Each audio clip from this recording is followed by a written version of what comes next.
Last பார்ட்ல நம்மளோட ஹீரோயினோட காலேஜில் அவளை பற்றி தேவையில்லாத ரூமர்ஸ் வந்து கிளம்ப அது பப்ளிக் குரூப்லேயும் வந்து போட்டு விட்டுறாங்களா. இப்போ ரொம்பவுமே ஃபீல் பண்ணிட்டு இருக்கான். நான் ஒரு ஏழை வீட்டு பொண்ணு அப்படின்றதுனால தானே இவங்க இந்த மாதிரிலாம் பண்ணுறாங்க அப்படின்னு சொல்லி ரொம்பவுமே ஃபீல் பண்ணி அழுதுட்டு இருக்க. இப்போ அந்த திமிர் பிடிச்ச பொண்ணிட்டு இருந்து பொண்ணு மாதிரி ஒரு பொண்ணெல்லாம் வந்து இங்கே காலேஜில் படிக்கவே கூடாது அப்படின்னு சொல்லிட்டு இருக்க. நம்மளோட ஹீரோயினும் இங்கே பாரு, நீ போட்ட போஸ்ட்டை வந்து ரிமூவ் பண்ண, அப்படி இல்லைன்னா நான் போலீஸ்க்கு வந்து கால் பண்ணுவேன் அப்படின்னு சொல்லிட்டு இருக்காளா. நீ என்னையே மிரட்டிட்டு இருக்கியா என்ன? முதல்ல வந்து நீ அஃபையரில் இருக்கக்கூடிய அந்த வயசான கிழவனை நல்லபடியாக பார்த்துக்கோ அப்படின்னு சொல்லிட்டு, அது மட்டும் இல்லாமல் நீ உன்னுடைய அம்மா பிரதருக்கும் வந்து ரத்தம் உறிஞ்சிற பூச்சி மாதிரி ஆல்ரெடி அவங்க கிட்ட வந்து உன்னோட அட்ரஸை கொடுத்துட்டு இன்னும் கொஞ்ச நேரத்திலேயே வந்து ஒரு பெரிய ஷோவே நடக்க போது பாரு அப்படின்னு சொல்லிட்டு இருக்க. நம்மளோட ஹீரோயினும் வந்து ரொம்ப பயந்துட்டே நின்றுட்டு இருக்காளா. நேரத்திலேயே வந்து அவளுடைய அம்மா கிட்ட இருந்து ஃபோன் வருது. நினைச்சு பார்க்குறாளா, தேவையில்லாமல் அசிங்கமான இந்த ப்ரெக்னன்சியை நான் அக்செப்ட் பண்ணவே மாட்டேன், இன்னைக்கு உனக்கு ஆபரேஷன் பண்ணாமல் விட மாட்டேன்னு சொல்லிட்டு அவளை போட்டு அடிச்சிட்டு இருப்பாங்களா. அதில் நினைச்சு பார்த்துட்டு அந்த ஃபோன் காலை அட்டன் பண்ண அவளோட அம்மாவோ, என்னடி வீட்டு பக்கம் ஆளையே காணோம், அத்தனை தடவை ஃபோன் பண்ணுறேன், ஃபோன் காலுக்கு ஆன்சரும் கிடையாது, சோசியல் மீடியாவில் உன்னை பற்றி ஏதோ தப்பாக வந்து நியூஸ் வந்துட்டு இருக்கு அப்படின்னு சொல்லிட்டு உன்னுடைய அண்ணே சொன்னா. அது மட்டும் இல்லாமல் ஒரு பெரிய பணக்காரனை பிடிச்சிட்டு அப்படின்றதுக்காண்டி நீயும் பணக்காரி ஆகிட முடியாது, அதெல்லாம் விடு, அந்த வயசான வந்து பணக்காரன் உனக்கு எவ்வளோ வந்து பணம் கொடுத்தான் அப்படின்னு சொல்லி கேட்டுட்டு இருக்க.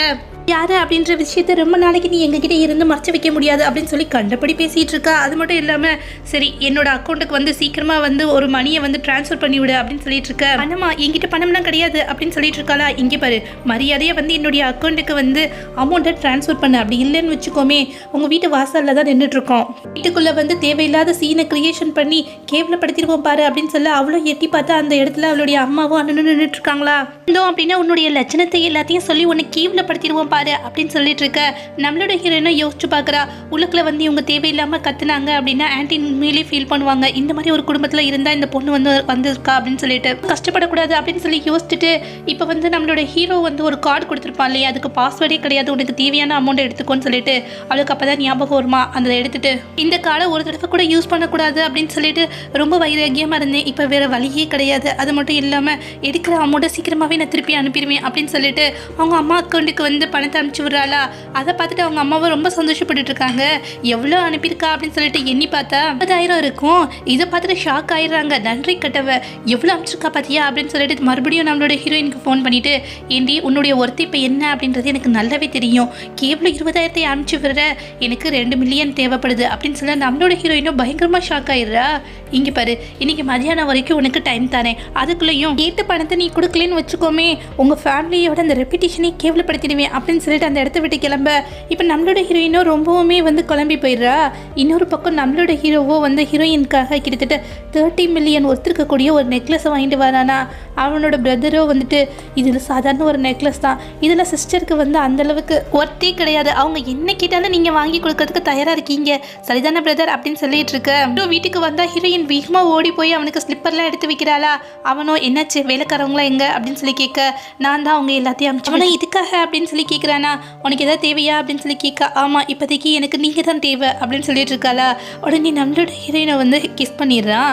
அவ்வளோ வந்துட்டு அட பாவி எதுக்கு அது மாதிரிலாம் பண்ண அப்படின்னு சொல்லி கேட்க, நீ தானே நான் தான் தேவைன்னு சொன்னேன் அதனால தான் அப்படின்னு சொல்லிட்டு இருக்கானா. ஐயோ அது கிடையாது, நான் உங்ககிட்ட கொஞ்சம் பேசணும் அப்படின்னு சொல்லிட்டு இருக்காளா. சொல்ல என்ன அப்படின்னு சொல்ல, எனக்கு ஒரு ஹெல்ப் பண்ணுவீங்களா, ஆல்ரெடி வந்து என்னுடைய காலேஜில் என்னை பற்றி ஏதோ தப்பான ரூமர் கிளப்பி இன்டர்நெட்டில் ரொம்ப கேவலமாக பேசிகிட்டு இருக்காங்க, அதை ஃபுல்லாத்தையும் வந்து நீங்கள் ரிமூவ் பண்ணுறதுக்கு ஹெல்ப் பண்ணணும் அப்படின்னு சொல்ல. அவனும் இது ஒரு சாதாரண விஷயம், இதை பற்றி கவலைப்படாத அப்படின்னு சொல்லிட்டு இருக்க.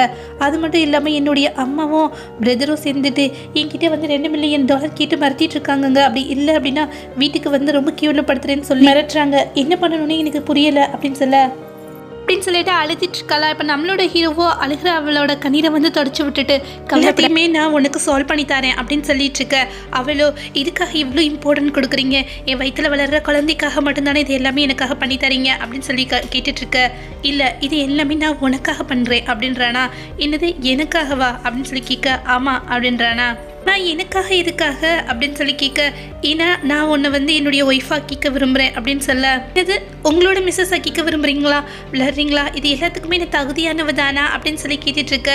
உன்னை தவிர வேறு யாருக்குமே அந்த தகுதி கிடையவே கிடையாது, என்னுடைய இதையும் ஃபுல்லாமே நீ மட்டும்தான் இருக்க, அப்படின்னு சொல்ல அவளோ நான் இதுக்கு தகுதியானவ கிடையாது அப்படின்னு சொல்லிட்டு இருக்காளா. இப்போ நம்மளோட ஹீரோவோ இதை பற்றி இப்போதைக்கு பேச வேணாம், தயவு செஞ்சு அதை மறந்துடு அப்படின்னு சொல்லிட்டு இருக்க. இப்போ 2 போலீஸ் ஆஃபீஸரை கூப்பிட்டு நம்ம ஹீரோயினோட ஃபேமிலியை பற்றி விசாரிக்க சொல்லி நம்மளோட ஹீரோயினும் ஹீரோ கிட்ட கிட்டத்தட்ட 19 வருஷமா வந்து என்னோட வீட்டில் அவங்க என்னை ரொம்பவுமே கஷ்டப்படுத்தியிருக்காங்க, ஒரு அடிமை மாதிரி இருந்துட்டு டெஸ்ட் எடுத்து பார்க்கறதுக்கு விரும்புகிறேன் அப்படின்னு சொல்லியிருப்பாளா. நம்மளோட ஹீரோவும் வந்து நம்மளோட ஹீரோயினுக்கும் அப்புறம் அவளுடைய அம்மா இருப்பாங்க இல்லையா, அவங்களுக்கும் வந்து இந்த மாதிரி ஒரு டிஎன்ஏ டெஸ்ட் வந்து எடுத்துட்டு அதோட ரிப்போர்ட்டை கொண்டு வந்து காமிக்கிறான். அவ்வளோ வந்து எனக்கு ரொம்ப பயமாக இருக்குது, எனக்காக நீங்களே இதை ஓப்பன் பண்ணுங்களேன் அப்படின்னு சொல்ல அவனும் ஓப்பன் பண்ணுறானா. தைரியமாக பாரு அப்படின்னு சொல்ல அதில் நம்மளோட ஹீரோயின் அவங்களுடைய பொண்ணு இல்லை அப்படின்னு சொல்லி வந்திருக்கா. இதை பார்த்துட்டு நான் அப்போவே நினச்சேன் நிச்சயமாக இவங்க என்னுடைய அம்மாவை இருக்க முடியாதுன்னு. அது உண்மையாயிடுச்சு. அப்படின்னா உண்மையிலேயே என்னுடைய அம்மா அப்பா யாரு அப்படின்னு சொல்ல நம்மளோட ஹீரோ கவலைப்படாத, அதையும் நானே கண்டுபிடிக்கிறேன் அப்படின்னு சொல்கிறானா. அவளோட ஹீரோவும் அப்புறம் அவங்களோட அம்மாவை உட்காந்துட்டு இருக்கா. நம்மளோட ஹீரோயின் மெதுவாக நடந்து வந்துட்டு இருக்கா. இப்போ அவள் வந்து நேரம் நம்மளோட ஹீரோ கிட்ட என்னாச்சுங்க என்னுடைய அம்மா அப்பாவை கண்டுபிடிச்சிட்டிங்களா, அவங்க உயிரோட தானே இருக்காங்க அப்படின்னு சொல்லி கேட்டுட்டு இருக்க. அவங்களுக்குள்ள நின்றுட்டு இருக்க போலீஸ் ஆஃபீஸரோ ஒரு டீட்டெயிலை வந்து கொடுக்குறானா. அதை வாங்கி அப்பா பேர் தெரிய வருது, பட் அவங்க 2 பேருமே இறந்து போயிட்டாங்க அப்படின்ற டீட்டெயில் தெரியுதா. இதை பார்த்தோன்னே அவள் ரொம்ப கஷ்டப்படுறா. எப்படி இதை கண்டுபிடிச்சிங்க அப்படின்னு சொல்லி கேட்க, நீங்கள் பிறந்த கொஞ்சம் வருஷத்துலேயே வந்துட்டு உங்கள் அம்மா இறந்து போயிட்டாங்க, அதுக்கு பிறகு கார் ஆக்சிடெண்ட்டில் உங்கள் அப்பாவுமே இறந்துட்டாரு அப்படின்னு சொல்ல அங்கே கிடச்ச உங்களை தான் வந்து அவங்க தூக்கிட்டு வந்து வளர்த்துருக்காங்க அப்படின்னு சொல்ல கிட்டத்தட்ட 19 வருஷமாக இவங்க என்ன அடிமை மாதிரி வந்து நடத்தியிருக்காங்க. நானும் அவங்க தான் என்னுடைய அம்மான்னு நினச்சிட்டு நிறைய கஷ்டத்தை அனுபவிச்சிருக்கேன் அப்படின்னு சொல்லிட்டு அழுத்துக்கிட்டே அந்த இடத்துல மயங்கி கீழே விழுந்துடுறேன். நம்மளோட ஹீரோவோ பயங்கரமாக ஷாக் ஆயிடுறேன். என்ன பார்த்துட்டு இருக்கீங்க, என்னுடைய ஒய்ஃபை காப்பாற்றுங்க அப்படின்னு சொல்லி கத்திட்டு இருக்க. அங்கே இருக்கக்கூடிய எல்லாரும் அங்கிட்ட ஓடிட்டு இருக்காங்க. இப்போ கரெக்டாக டாக்டர் அந்த இடத்துக்கு வந்துடுறாரா. கவலைப்படாதீங்க, உங்களுடைய ஒய்ஃப் நல்லா இருக்காங்க, அதே மாதிரி உங்களுடைய பேபியும் நல்லா இருக்குது. ஆனால் எந்த விதமான ஷாக்கிங்கான எமோஷனலான நியூஸ் எல்லாமே அவங்க கிட்ட வந்து கவனமாக வந்து சொல்லுங்க அப்படின்னு சொல்லிட்டு போயிடுறாரா.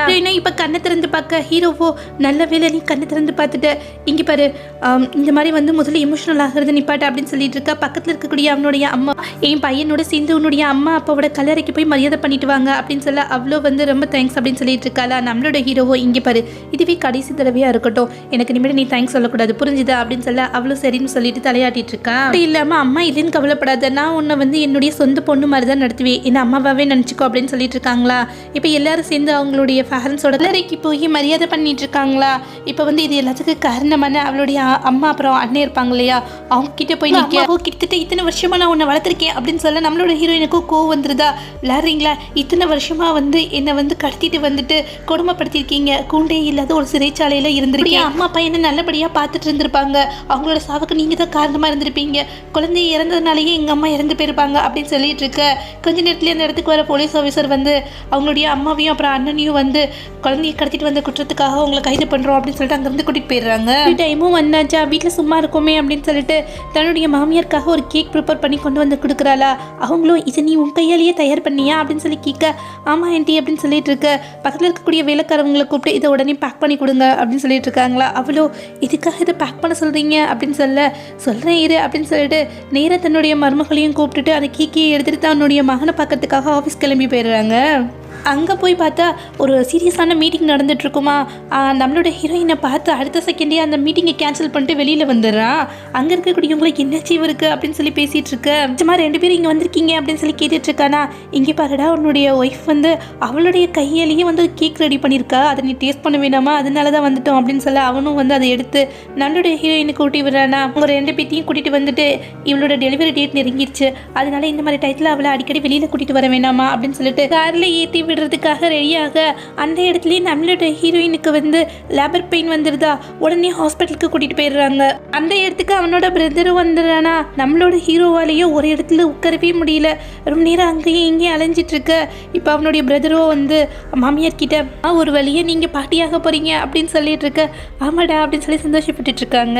நம்ம ஹீரோவோ வந்து ஹீரோயினை நினச்சி ரொம்பவுமே ஃபீல் பண்ணுறானா. டாக்டர் கிட்ட தயவு செஞ்சு என்னை உள்ளே அனுப்புங்க, நான் உள்ளே போகிறேன் அப்படின்னு சொல்லிட்டு இருக்க. அவரோ கொஞ்சம் பொறுமையாக இருங்க, கொஞ்ச நேரத்தில் குழந்தை பிறந்துடும் அப்படின்னு சொல்லிட்டு இருக்க. கொஞ்ச நேரத்திலேயே வந்து 2 குழந்தைங்களே தூக்கிட்டு வராங்க, ஒரு பையன் ஒரு பொண்ணு அப்படின்னு சொல்ல இப்போ ஹீரோவோட அம்மாவுக்கு சந்தோஷம் தாங்க முடியல. இப்போ நம்மளோட ஹீரோயினும் உடனே வெளியில் கூட்டிகிட்டு வராங்களா. ஹீரோவோட அம்மாவோ இருந்துட்டு சீக்கிரமாக போய் அவளை பாருடா, அவளை கூட்டிகிட்டு போய் வீட்டில் வந்து விட்டுட்டு வா அப்படின்னு சொல்ல நம்மளோட ஹீரோயின் கையை பயப்படாத, நான் கூட தான் இருக்கேன் அப்படின்னு சொல்லிட்டு கூட்டிகிட்டு போய் அவளை வந்து ரூம்லேயும் விட்டுடுறாங்களா. ஹீரோயினும் இங்கே 2 குழந்தைங்களும் ரொம்ப அழகாக இருக்காங்க இல்லையா அப்படின்னு சொல்ல ஆமாம் அப்படின்னு சொல்லிட்டு இருக்கானா. ஒரு குழந்தை வந்து ஒன்றை போல இருக்கா, இன்னொரு பையன் வந்து என்ன போல இருக்கான் அப்படின்னு சொல்லிட்டு இருக்க. அவளோ உங்களை வந்து ரொம்ப கிஞ்சி கேட்குறீங்க, உங்களுடைய குழந்தைய வந்து பெற்று கொடுத்துட்டேன், ஆனால் கொஞ்ச நாளைக்கு வந்து என் குழந்தையோட இருக்கணும்னு ஆசைப்பட்றேன், அவங்க வளர்கிறத வந்து நான் பார்த்து ரசிக்கணும், தயவு செஞ்சு என்னை வெளியில் அனுப்பிடாதீங்க அப்படின்னு சொல்லிட்டு இருக்கேன். பைத்தியக்காரி மாதிரி பேசாத, முதல்ல ரெஸ்ட் எடு அப்படின்னு சொல்லிட்டு இருக்க. நம்ம குழந்தைக்கு என்னங்க பேர் வைக்கலாம் அப்படின்னு சொல்ல, அது நீயே முடிவு பண்ணு அப்படின்றானா. பையனுக்கு ஒரு பேர் வந்து பொண்ணுக்கு ஒரு பேர் வந்து சூஸ் பண்ணி சொல்லிட்டு இருக்கா. இங்கே பாரு, இன்னும் கொஞ்ச நாள் வந்து வெயிட் பண்ணு, நம்ம குழந்தைங்களுக்கான முக்கியமான ஒரு ப்ரிப்ரேஷன் வந்து நான் ரெடி பண்ணுறேன் அப்படின்னு சொல்ல, குழந்தைங்களும் கடக்கடன் வளர்றாங்களா. 100வது நாள் வந்துடுது. இப்போ அங்கே இருக்கக்கூடிய எல்லா பணக்காரங்களுக்கும் இன்விடேஷன் அனுப்புகிறாங்க. அதில் வந்து பிறந்த குழந்தைங்களுக்கு 100வது நாளுக்கான ஃபங்க்ஷன் அப்படின்னு சொல்லி போட்டிருக்கா. இதை பார்த்துட்டு எல்லாருமே ஷாக் ஆயிடுறாங்க. இன்னது இந்த பணக்காருக்கு கல்யாணம் ஆகி குழந்தைங்களும் பிறந்துருச்சா, இது எப்படி சாத்தியமாகும் அப்படின்னு சொல்லிட்டு எல்லாருமே ஷாக் ஆகிட்டு இருக்க. இன்னொரு பக்கம் யார் அந்த பொண்ணாக இருக்கும், இந்த குழந்தைங்களை பெற்றெடுத்தவ அப்படின்னு சொல்லி எல்லாருமே வந்து ரொம்ப வந்து 100வது நாள் பார்ட்டிக்காக நம்மளோட ஹீரோயினை வந்து ஒரு தேவதா மாதிரி வந்து ரெடி பண்ணிட்டு இருக்காங்க. அடுத்து என்ன நடந்தது அப்படின்றத நெக்ஸ்ட் பார்ட்டில் பார்க்கலாம். தேங்க்யூ.